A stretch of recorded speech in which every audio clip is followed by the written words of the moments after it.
Good evening. Hello, good evening. It's nice to see a big crowd here with us on campus for this really exciting event tonight.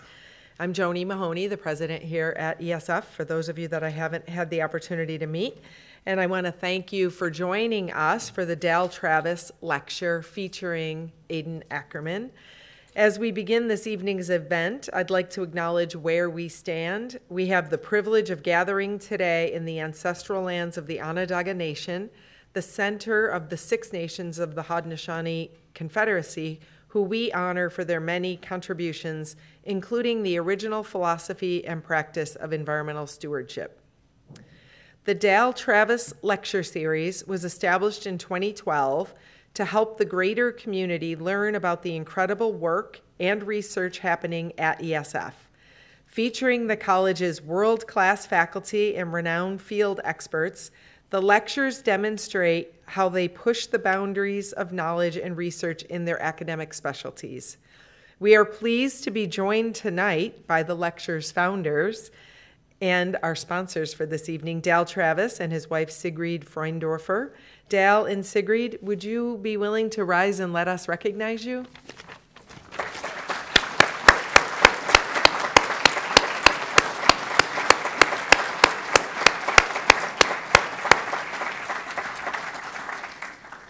Dal is one of our esteemed alum from what year? 1959. I was going to guess that, 1959 alum. He was a baby. He was a prodigy, right? I want to thank you both for this opportunity to highlight our outstanding faculty and research, and we really are deeply grateful that you make this possible for us. Our speaker tonight is Assistant Professor of Landscape Architecture, Aidan Ackerman. His research aims to push the boundaries of technology, converting non-visual forest data into digital forests and landscapes that can be explored through virtual reality. His landscape visualization research is transforming the way people perceive and protect the planet. Aidan has shared his findings in academic journals and professional publications, introducing new computational methodologies and demonstrating practical applications of commonly used design software. Aidan also works on cultural and historic landscape visualization projects through the ESF Center for Cultural Landscape Preservation and the Olmsted Center for Landscape Preservation.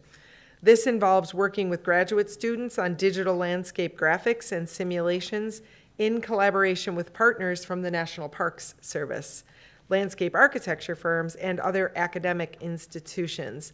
And before I welcome Professor Ackerman to the stage, I also want to acknowledge his chair, Margaret Bryant, who's back there, who just waved to us from the Landscape Architecture Department.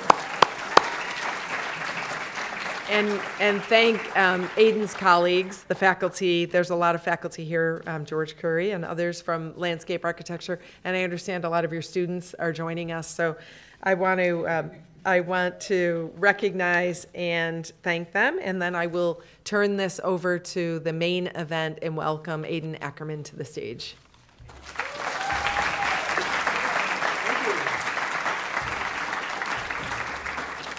All right, good evening, everyone. It's a true honor and privilege to be here. It's so great to see such a full room. You all look great, by the way, if you didn't know that. Yeah. I'm gonna just cue up the presentation and we will get started.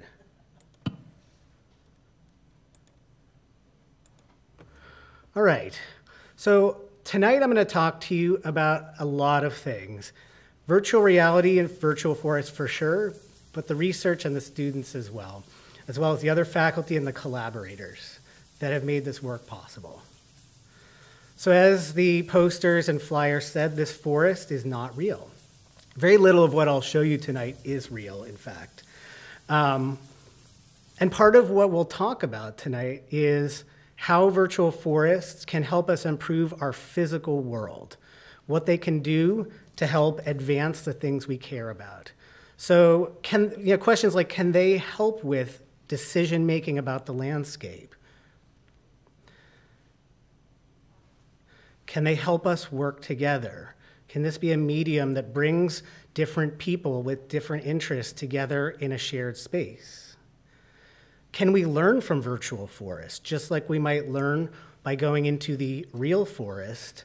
Can we learn digitally? Can we explore the physical world on the computer? And more importantly, what can they teach us? What can these virtual environments offer us to help us collaborate, work together, and improve our world? So I will start with a little bit of background. First, we'll talk about virtual reality, we'll talk about computation, but I will tell you a little bit about me, because I think my journey to ESF is kind of, when you hear it all as one, and it doesn't make sense as individual stages, it kind of gives some background and context for how I came to the work I'm going to share with you. So I grew up in Amherst, Massachusetts. I lived there until I went away to college at a SUNY Alfred, where I got a Bachelor of Fine Arts. And I seem to have spent a lot of my career in cool buildings, right? And I loved fine art, but I didn't love not having a job. So I moved close to home and I worked at a computer store out of luck. And that was actually the start of a journey to a 6-year-long IT career. I moved to the sort of tech hub of North America, and I worked for another 5 years as a technical support specialist. And what I took away from this was that computers are not scary, you can figure it out, and I try to tell this to my students. I ended up going back to the creative side at the Harvard Graduate School of Design, where I found that I really loved the visualization of the designs as much, if not more, than the designs themselves. And then I moved just across the river to be the Director of Digital Media and Landscape Faculty at Boston Architectural College. And after about 6 years of doing that, I found myself coming to SUNY ESF, where I am today. What I was really hungry for that I wasn't getting was the ability to really draw upon the sciences and the expertise needed to visualize landscapes effectively. I felt I had hit a limit to what I felt comfortable with in terms of visualizing landscape architecture. And so what I was looking for, and what I have found here, is a community where the artistic side and the science disciplines can work together.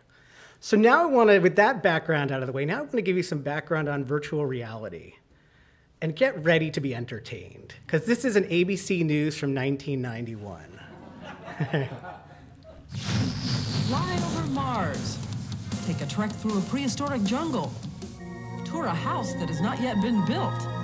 It's called virtual reality, and as Jay Schaedler found out, all it takes is a special helmet and a glove, and you're off.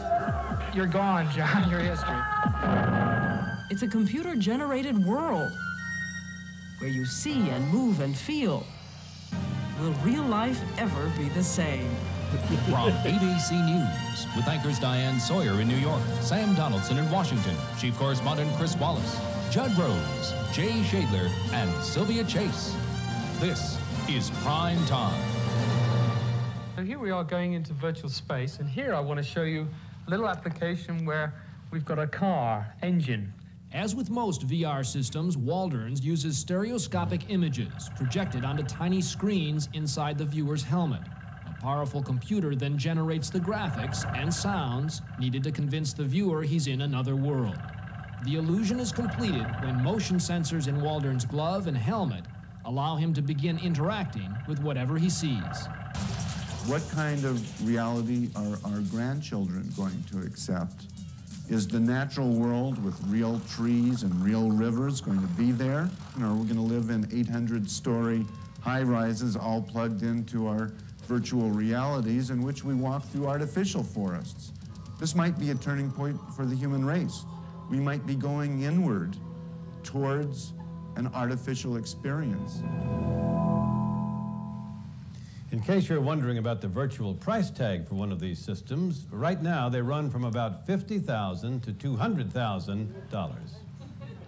The ones out there cost $300. So here's a little timeline of VR development with a big gap that some of you who are my age or older might remember, where VR was promised and then nothing happened. And then it happened.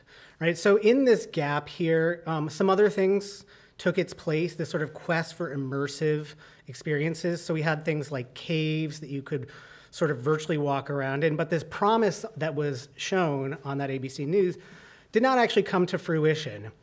And this is something that you see with pretty much any technology called the Gartner hype cycle, where something is promised and the expectations are sky high. But then inevitably, what's promised is not what happens, at least not immediately.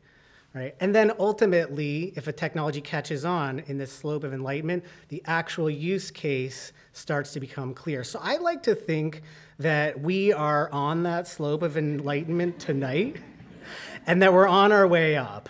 But really why I'm telling you this is that we're only starting to discover what we can do with virtual forests. So why do we need them? So a little bit of background. Many people in this room know this far better than I, but primary driver of rising emissions is fossil fuels, so we refer to that as carbon. And it can be absorbed, we call it sequestered, in the atmosphere, in oceans, and in soils and plants. And so, as probably most people in this room have a sense of, carbon that remains in the atmosphere contributes to rising global temperatures and contributes to climate change. So we don't want that. What can we do? Behavior change is needed for sure, but with the natural environment, there we also have things we can do. Oceans are nearing their sequestration capacity, and soils and plants, primarily in the form of our global forests, play a significant role in this sequestration. So what can we do to make this role even greater? We have a huge role as humans in dictating the quality and the spatial extent of our forests, along with land management decisions and policies, right? So we can do things to maintain and enhance and grow our forests. And the big question is, how do you make these things possible for people? So we'll take New York State as an example. New York, like many states, provinces, countries, have big goals for carbon targets. If you look at New York State, 61% of its land area is covered with almost 19 million acres of land. That's a large area, but it should be larger. We want these to grow. But about 3/4 of them are owned privately by like 750,000 landowners. That's a lot of different constituents who have control over a significant chunk of this forest land.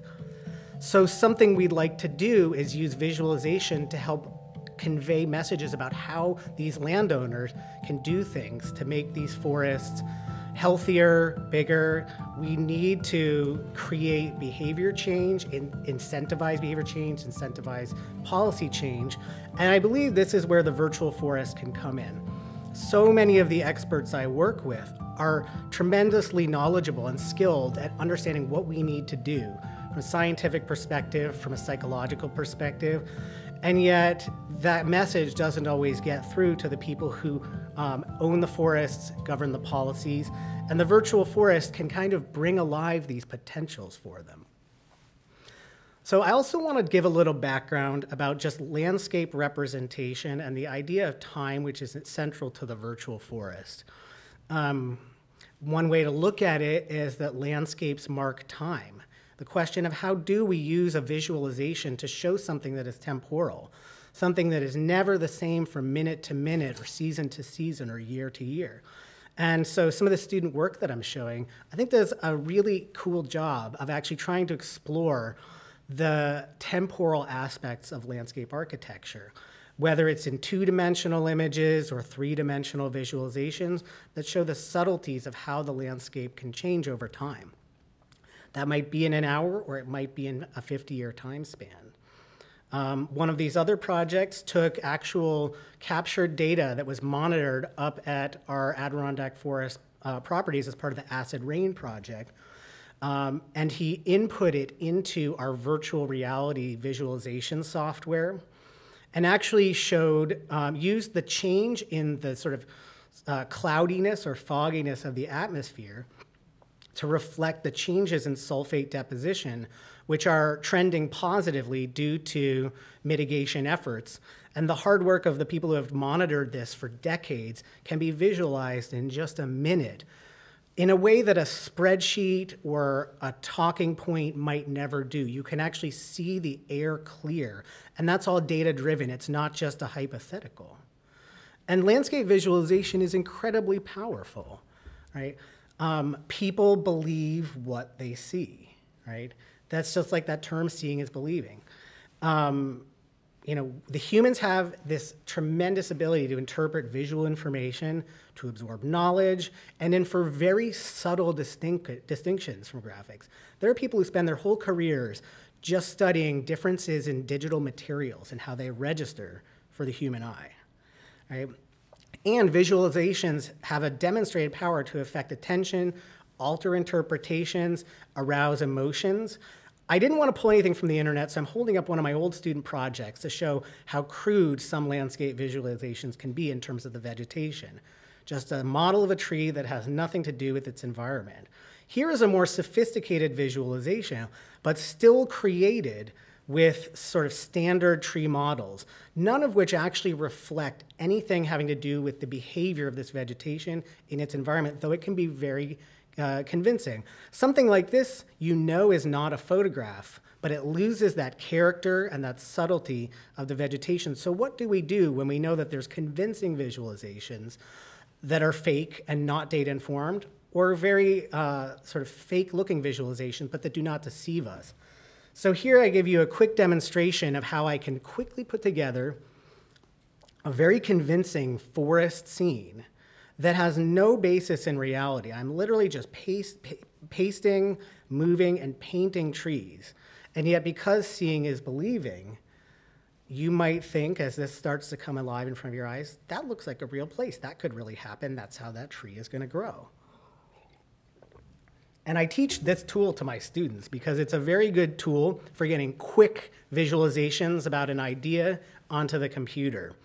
But because it's so hyper-real, you can sort of be fooled into thinking that this is how it's actually going to look. And that's a lot of what landscape visualization does, is show this is how we think it's going to look. And of course, the first day a landscape is built, it doesn't look anything like that. But even 30 years down the road, it's unlikely to look like this, because this has nothing to do with how plants grow, with how succession works, with how communities of plants interact, how understory and taller trees work together. So these illusions, I guess it's very easy to go down the path of thinking that what you're showing is pretty innocent. And we must always remember the tremendous responsibility that comes with the ability to visualize with such powerful tools and such artistry. And even once we're done, we're painting grass, we're putting the shrubs, and with a little bit of ecological knowledge, you can do a pretty good job of simulating something that would actually happen. Moreover, you can create a rendering or a visualization with such convincing and believable light and shadow and atmospherics that the illusion is complete. Now, there are some studies. On the top are the visualizations, and on the bottom are photographs of the real place. There are studies kind of comparing how something was visualized and then how it ended up looking once it was built. And with architecture, often there are big differences, but certainly with the landscape. This is another example of a study that looked at the visualization on the top and the photograph on the bottom, and they're quite different. And they, in fact, used like a tracing method to try to separate out parts of the visual and the photograph to compare them. And just to see, and so the expectations that a visualization might set up may not actually come true. So what is the visualizer's responsibility? And so this is my feeling, is that no amount of caveats or explanations will effectively override the power of highly realistic visualizations to tell a convincing story. And I've tried, and people still go back to what they saw and said, that's how it's going to be. Or with historic visualizations, that's how it used to be. So now what do we do? So I've basically problematized a lot of traditional landscape and architectural visualization. So I'll talk next about what I think we can do. In my time here at ESF, what I've observed is that kind of bringing several things together can be the antidote to this oversimplified and dangerous landscape visualization. So bringing in data, collaborating, iterating, making multiples, continuing to improve it, and using digital technology to its fullest. And so that's what I'll talk about next, is how am I and the people I work with using this digital technology? So kind of like that hype curve. This is a paper I love. I've quoted a paragraph almost in full because I love it so much by Kelmo. There's the euphoric pronouncements of technology that rarely aligns with the actual effects. And that doesn't have to do with the technology not being ready or it's not good, but that when a technology becomes physical, it's not just this reserve of places to put things that you want to do with it, but it's actually produces its own risks, its own problems, and its own opportunities. I love this, that every technology is social first. There's an expression of a need or a want that precludes that technology, and that once a technology lands, it's not new, it's part of a continuum of development. Those things that were talked about in the ABC News Nightly are not that different from what I'm going to talk about. And that every technology is principally undeterminate until it is situated culturally. That is to say that when a technology arrives, we don't know what it's good for. It's what happens with the users and it culturally, economically, that determine what it actually is meant to do. And so that's what's been so fun about the virtual forest, is seeing these technologies that are produced for one thing and what we can do with them with these goals for incentivizing behavior change, visualizing data. So I'll just let you watch a walkthrough of the virtual forest for a minute.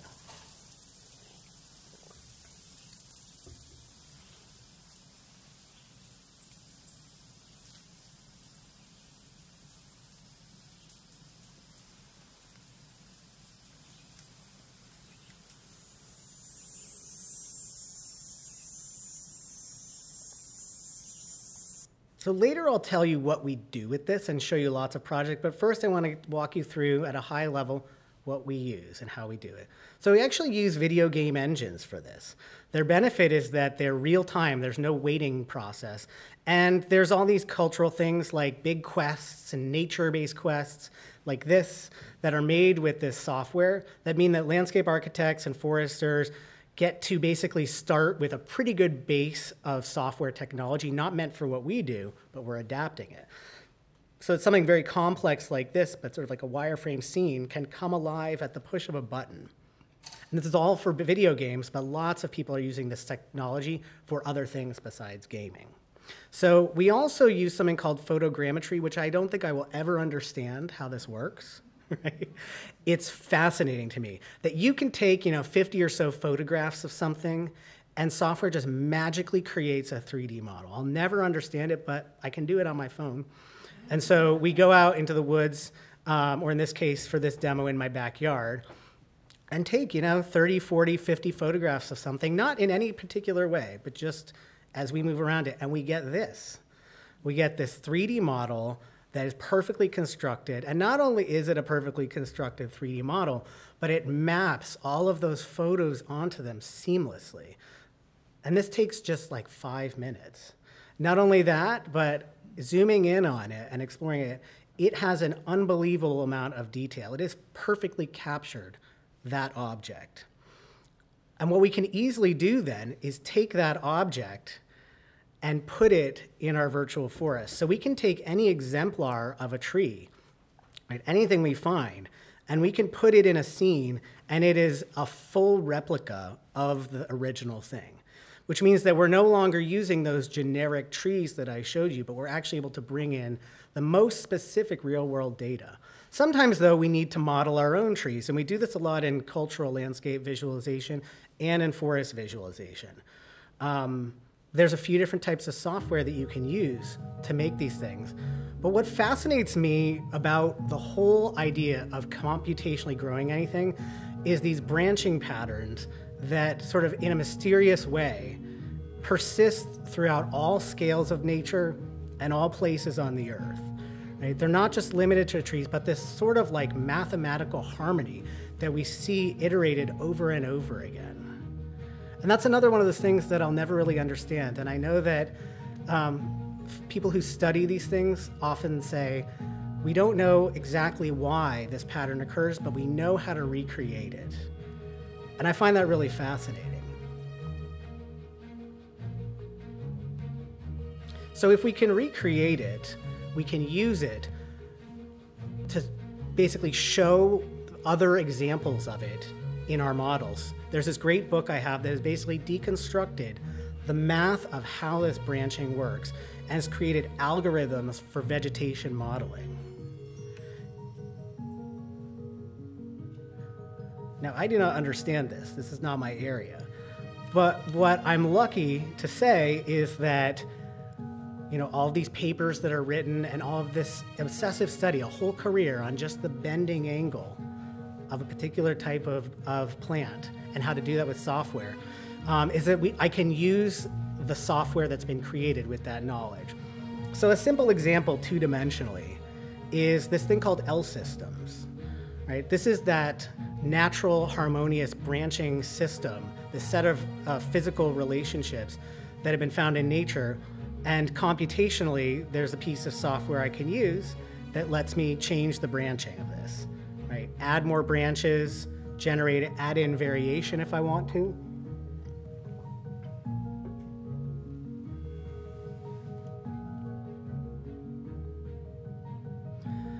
Another piece of software using the same algorithm lets me add more variation. And if I overdo it, you can really quickly see how this is just a set of mathematical calculations. But if I get it subtle enough, I can actually convince myself that there's enough variation in this simulation that this looks like a plant. And it's been made three-dimensional by computer artists, right? This formula has been made three-dimensional, which means that now I can use it to make three-dimensional trees that branch just like the natural ones do. So here I'm growing one tree, here I'm growing 5, and you can actually see how they respond to each other. This branching algorithm works amazingly. So in this example, I'm doing that same thing of this computational branching, growing the tree, but then I can go into the software and I can actually change how much branches favor the light, for example, and I can regrow it and see that effect. This is just a perfect sort of correlation to how this would behave if it were in the middle of a field growing in these different ways. And so I can regrow this over and over again to respond to different environmental scenarios. I can even change the species and start with a plant that more closely matches how that species would behave. Here I change the sort of default angle of the branches, right? And just by changing that angle, the branches are much straighter. The other thing I can do is add different leaves so that I can get very close up to this tree and explore every facet of the tree. This software is made by someone who is just obsessive over modeling trees, right? And you can get close to it and it's so believable, right?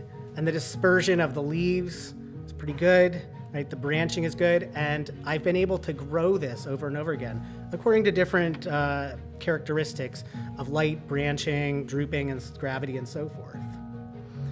Moreover, I can record that whole process so that I get a beautiful animation, effectively speeding up time.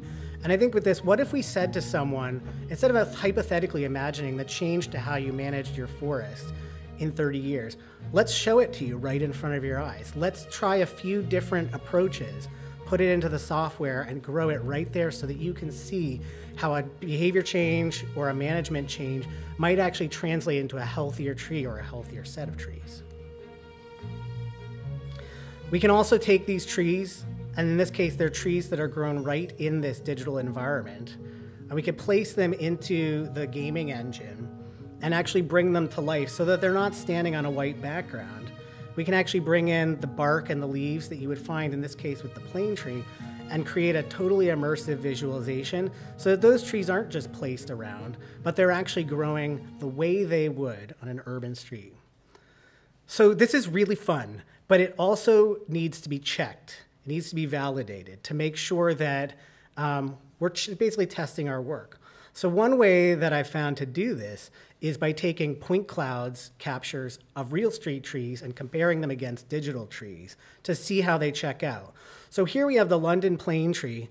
This is an example of it grown in China. This is where the point clouds were captured. Here, we've seen them in Bryant Park. They're ubiquitous to the northeast. So I took a digital model of a plane tree and a point cloud model of a plane tree and compared them. So here we have 3 captures of street trees, all of London plane trees, at different states of maturity. And so these are the real thing captured from point clouds. Shown against each other, you can see how these 3 different captures from 3 different parts of the city basically look like a growth model because the planting pattern and the growing conditions are pretty similar from street to street where these trees are found.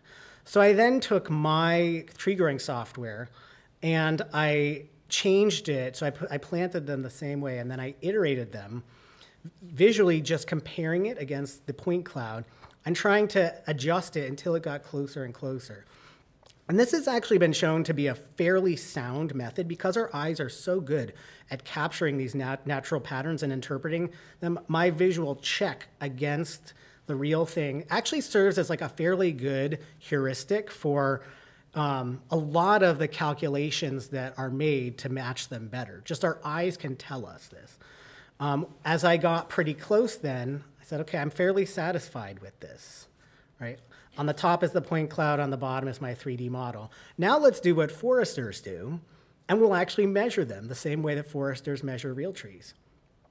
And the point cloud software can give these common measurements, canopy volume, diameter at breast height. So I took those out of my 3D model and compared them to the point cloud software. So here is what's called DBH, right? When you cut a tree or measure its diameter at about this high. So I took several of these trees and I took a measurement for diameter at breast height. Something else that I saw in a paper was a wrapping technique to basically give canopy diameter and canopy volume, which you can get from the point cloud model, so we already had that. So I wrapped these trees and I measured it, calculated the volume. Right? And then we looked at them next to each other. So on the left is the point cloud characteristics from the actual street trees, and on the right are the ones from the Grove, which is the name of the software, right? And I averaged them out at the bottom to account for variation from one to the next. And then I kind of compared them. And so, for example, our tree height came pretty close. The thing that we don't know is what's pretty close. Like, there's not a lot of studies like this, so we need to do more to know what the margin of error should be. But as a first pass, these weren't wildly off. This one was crown area. My theory is that I need to give a little bit more area to account for leaves, since mine was a leaf-off model, right? And so in general, we were a bit under, but not by a lot. So what we could do with this is we could keep growing our digital trees and trust those dimensions and actually then start to calculate carbon sequestration, leaf area index from our digital model. So here I've shown you kind of those default trees that don't have anything to do with their environment. And they look pretty good until you swap them out for the ones that were grown in situ and actually respond, like that one that bends away from the fire escape. And we can actually trust these to get real data about how these trees might be performing. Not only that, but the visualizations when you show someone this urban forest, it's going to look a lot more like something they recognize. And from this, we can get a huge explosion of creative work at our fingertips.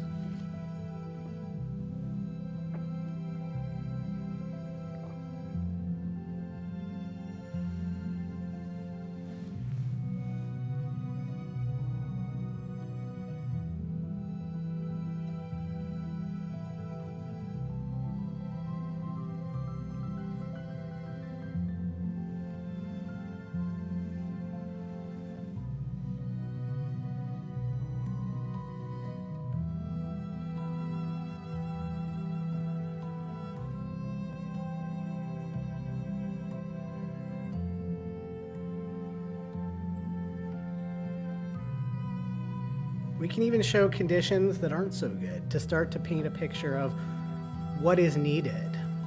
And we can take an area that is completely missing any kind of tree canopy, and we can bring it to life right in front of your eyes.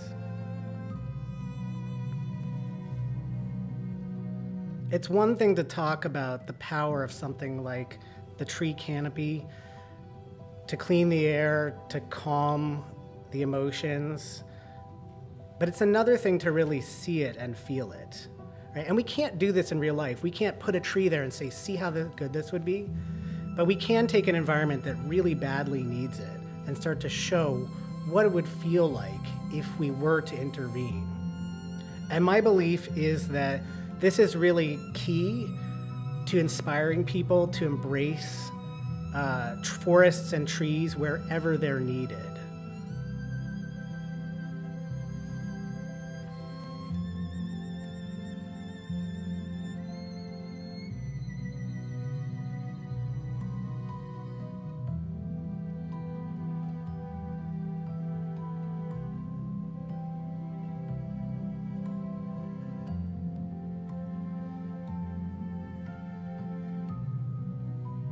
So as you watch these, think about how you're feeling.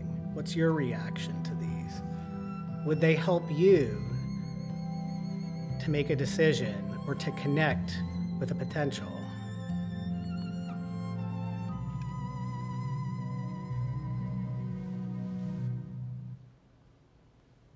Okay, so let me tell you some projects that are ongoing that use everything I just showed you. And there are many. So broadly, for these projects, I'd say the goal of creating data-driven forest visualizations is to inspire stewardship and connection. These come in the form of things like a forest practice video, something that we make to share with forest landowners and policymakers about what you can do to help improve the forest. And a key piece of this is collaboration. I work with some great people at Michigan State University that will actually put together these kind of storyboards and these example images that basically tell me what to do. Example, and then we make this. Or removing a portion of the trees can be implemented strategically to improve ecological and financial value. In the near term, carbon storage recovers quickly as large trees grow and diverse young trees become established. In the long term, this stand is diverse, resilient, and healthy. Carbon sequestration rates are high, and the forest continues to regenerate into the future. And because this also allows a forest to grow older and larger trees, there is a substantial increase in carbon storage.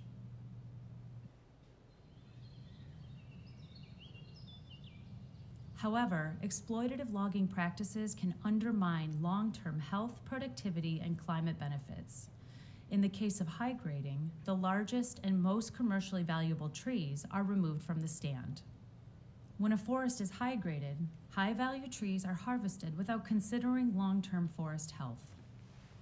The removal of most large trees significantly reduces stand-level carbon and alters the forest's character.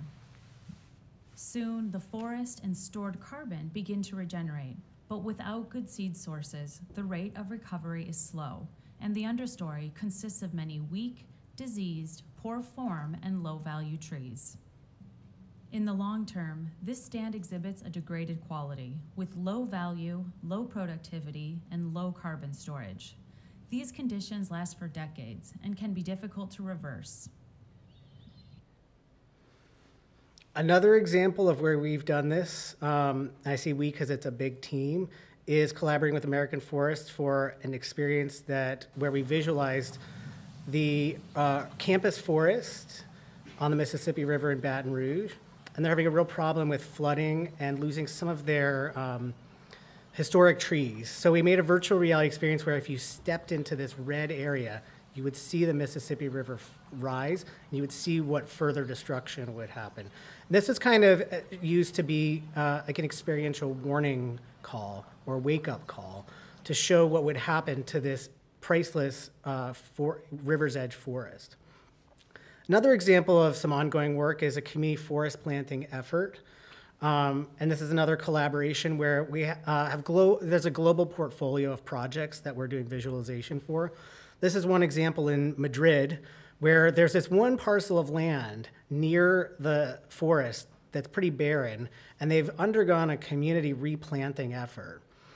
The problem is they're not really going to be able to celebrate this for at least a decade, if not more. So our role is to methodically grow these forests that's been planted so that it's data-driven, it's realistic, it's not promising something that won't happen, but it takes these certain viewpoints and takes the current condition and actually starts to show the dramatic transformation of this existing planting effort.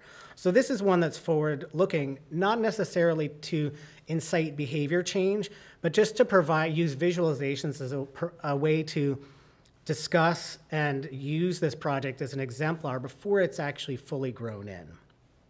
And I think this is a really interesting use case because it's just to share what it will be like. And that's a very unusual scenario. Usually these graphics are used for decision making. Here the decision's already been made. But it's still up to us to interpret the data. We also have a fascinating project with I-81 and visualizing the urban forest, right? And here, and this is a very new project, but I had some great students I worked with over the summer that put together the most detailed model of the existing conditions on Almond Street. Not only is this going to serve as a kind of record of how it is right now, but it's also going to be really useful in virtual reality to start to compare the current condition with what could be. And so you can see that, really that character of being under the I-81 overpass is there. And what we've started to do is put in some early examples of trees. We'd like to really build this out to show the full capacity of the urban landscape once the highway comes down, to really make this a flourishing urban corridor. So the next step is going to be exploring the design potentials for that.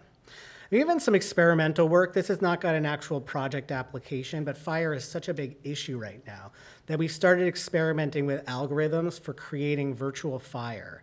Right? These are photo scanned from a real landscape that was impacted by fire, and we've pieced it together in virtual reality so you can walk around it. Right? But we can actually show it burning in front of your eyes. What we do with this remains to be seen, but we know that we need to start building this into our portfolio of work.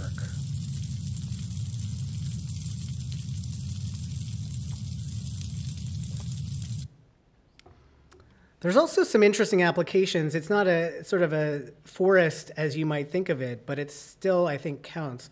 Working with the National Park Service. So what I find fascinating about these, I'm going to show you two projects, is using these sort of like old drawings and sort of very like period specific piece of information to cultivate virtual models of how different management plans might look over the long term. In this case, it's a historic orchard that is gone, but that is being brought back in an active project.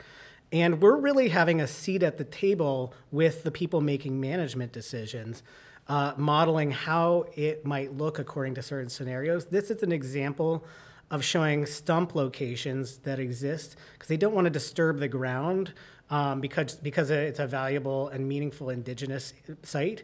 This is an example of looking at different tree spacing and different pruning strategies, that open bowl and central leader, and how that might look in a 25-year management scheme.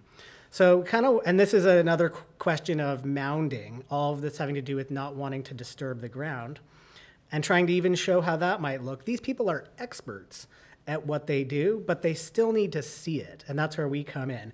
And then some things like looking at these, sort of Orchard has provided us with these excerpts from books, and then trying to actually grow each apple variety according to specifications. In some cases, these are such rare and unique apple varieties that there's not a lot of information. And the National Park Service really wants to see how these are going to look, and then they've given us the planting plan and some important views, and we're visualizing it. This has led to a large amount of changes in the planning for this landscape. Here, we've grown the whole orchard with every apple and pear variety, and then we use the virtual reality software to bring it to life. And this has resulted in a lot of refinement. And I'm always impressed by how people who are so good and knowledgeable what they do still ask us, can we see it? Right? And when we show it, a whole large amount of discussions come up that would not have otherwise, because seeing is believing. This one is one that's very special to me. It's been going on for a while, and it's so fascinating. It's the memorial at Flight 93, which is where Flight 93 crashed. And this planting plan is 40 groves of 40 trees each for 40 souls that perished. This was the sort of design graphics that were given for the competition that were and the project that was ultimately selected. Right. This is sort of general view of the site, and the trees are experiencing a range of conditions from healthy to in very poor health or dead.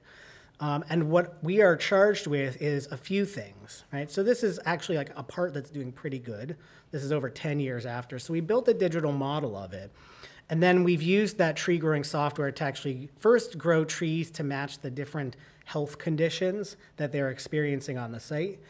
And then we've taken it a step further and looked at mortality scenarios, right? Because a big question is, what if these trees continue to die? What should we do, with the main question being, how do we know when we've lost this sense of the linearity of the 40 groves?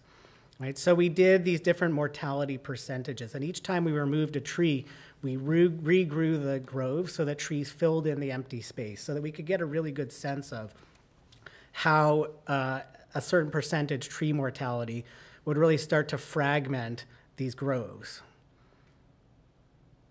So we took it through these steps, and as we started to increase the mortality rate, we started to feel like we were really noticing a change that was significant enough that we might need to tell the park superintendent, if you lose this percent of trees, you're going to need to replant them, right? But to our surprise, this to me looked fairly fragmented compared to 0%. To our surprise, when we actually looked at it on the ground in a perspective view, we didn't see that same thing. Right, so on the top is 0%, middle is 30%, but with the trees red, and the bottom is 30% with those trees gone. And we actually found that we could accept that mortality rate, which will save tons of time, money, and energy. And here you can see how actually each tree in the grove is grown to its particular species, and that each one is a unique tree, that it responds and its canopy and trunk behaves as it would, especially the ones on the end, which receive a lot more light. Piecing this together using this tree growing software was a huge effort all around, right? Every tree had to be developed to look and behave like that tree would behave, studying the species characteristics and their branching patterns and the way the canopy looked. So we put this together kind of species by species until we felt like we had a diversified grove that really looked like it had the character of all of these different tree species together. There were some trees that were hard to capture. We had to go back to the landscape architect and ask for photographs and try to match them. And this is where virtual reality came in really handy. I would go and find leaves of that tree. I would scan them in. I would create digital textures because every detail of these trees was so carefully selected. And then I would get into virtual reality with the goggles and I would inspect that tree. And in some cases, I would make a video of checking that tree and send it to the landscape architects at the National Park Service to ask them whether this matched what they believed the tree that they were planting would grow to look like. Even to the point where we're looking at alternative planting plans for areas that really need it. So we're using this software not just to show how the planted trees will grow, but how another planting scheme might work. And again, this is another example of getting in the goggles and really walking the landscape to try to create something. And I just compare this against the way that you typically work, which is to talk about it, right? To use a two-dimensional view from above, to maybe do a quick sketch, but to not have the data and the ability to grow these to maturity, to actually talk about, is this the way we want it to look in 25 years? And what surprises me is that even this park superintendents and management staff are willing to use this sort of thing as a visual guide for their long-term management, to refer to a video or a virtual reality scene that we can give them to actually guide their decision-making. So instead of this being a crystal ball of how it might look, it's actually a management graphic or a management aid to help it look this way. We're saying this is how we believe it should look, and this is what they will manage towards. And because we are showing more than you would see in a two-dimensional view or a sketch, we talk about more. We talk about things we would not have talked about otherwise, like mowing a strip down the middle of each grove so that they really are distinct from each other. These are things that my perception is that they would not have come up, would not have a controlled discussion and actually planned for them. And that's how you lose management of a landscape over time, is you don't have a clear set of directives. And so these I've seen are really giving people with the most experience, decades of experience, more to use towards coming up with those directives. So some other goals that we have for these are maybe teaching tools. So another example of a video of forest as a natural climate solution. Invasive plants are not native to an ecosystem, and because they compete for light and nutrients, are harmful to native species. Invasive species can be identified and removed through chemical or mechanical control. Following the removal of invasive species, native plants dominate, and there are clearings on the forest floor for desirable tree species to establish. In the near term, forest carbon begins to recover as both mature and regenerating trees have reduced competition and sufficient access to nutrients. Continued control of invasives results in long-term benefits, as the stand remains diverse, resilient, and sequestering carbon. Over time, forest carbon in this healthy forest can exceed initial levels. I also have this example I had to put in of a student of mine who actually figured out how to spray paint the trees. And so he created this interactive game where you could go in and actually practice tree marking. And we've thought that this could actually be something that could work as kind of like a teaching tool, whether it's to do it before you actually go out in the field, or if there's no ability to get out in the field, so that you can actually do virtual training.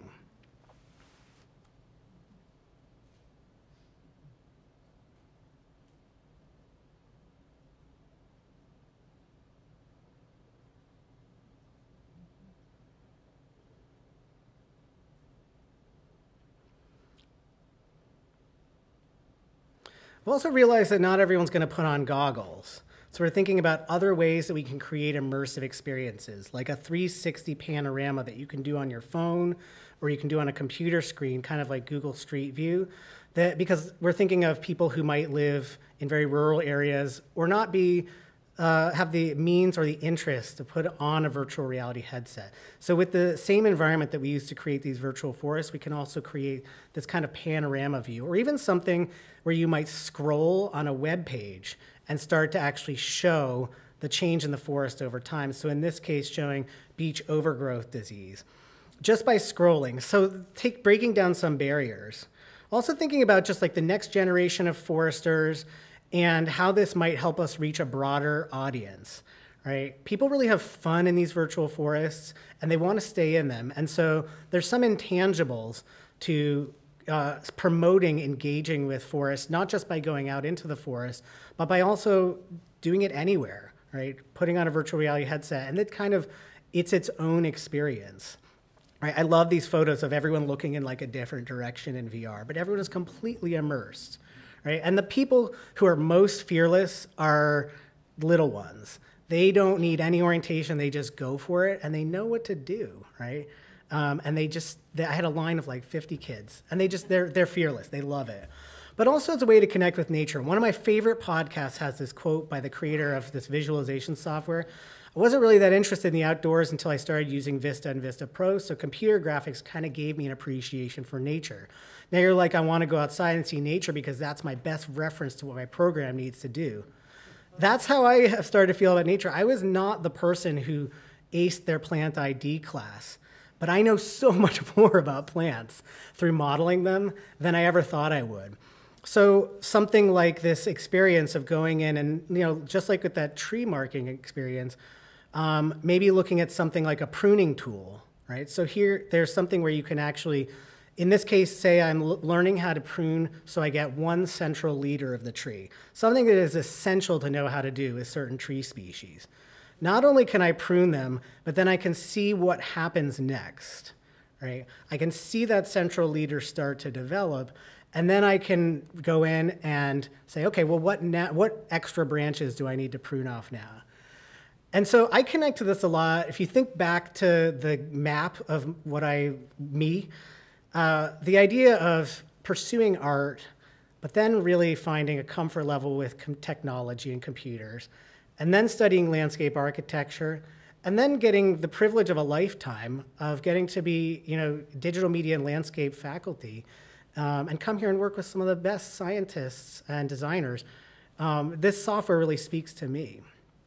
So some have called this visualization a crystal ball, right? And that there's sort of an ethical piece to it, that we need sort of a code of ethics. Some have said that that's important if we're going to use this for planning decisions, and I agree with that. So, we might call me, maybe some of my students, crystal ball gazers, and that there is a real ethical piece because seeing is believing, and because we have so much control over this. So I'll sort of end by saying, what can it teach us? Right? Are these tools creating connection for us in the nature, us and others? Are they fostering stewardship? Are they contributing to changing attitudes? Right? Are they helping us to change behaviors? And I have a lot of questions about how we might actually learn that. There are some amazing faculty here, and I've had some great discussions that they're real experts in understanding how decision-making works, how to study how people change their behaviors or do certain things. And so I'm excited to work with them, and I would basically invite us all to consider learning from the virtual forest. I want to give, it's an incomplete list, but some of the collaborators who have contributed, and this is not the full list, right? This is such a collaborative effort. And I want to thank you for listening to me tell you about my experience with the virtual forest. Thank you very much.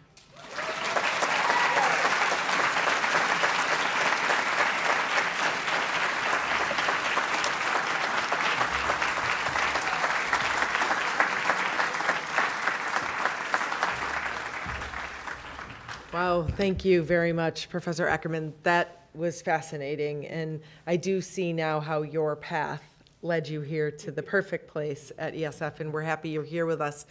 And I want to thank all of you for coming, and due to the generosity of Dal and Sigrid, we had this wonderful lecture, and we also have a reception, so please join us out on the concourse for a reception. And then I think your virtual reality equipment is out there, and you can all explore the virtual forest. Thank you for coming.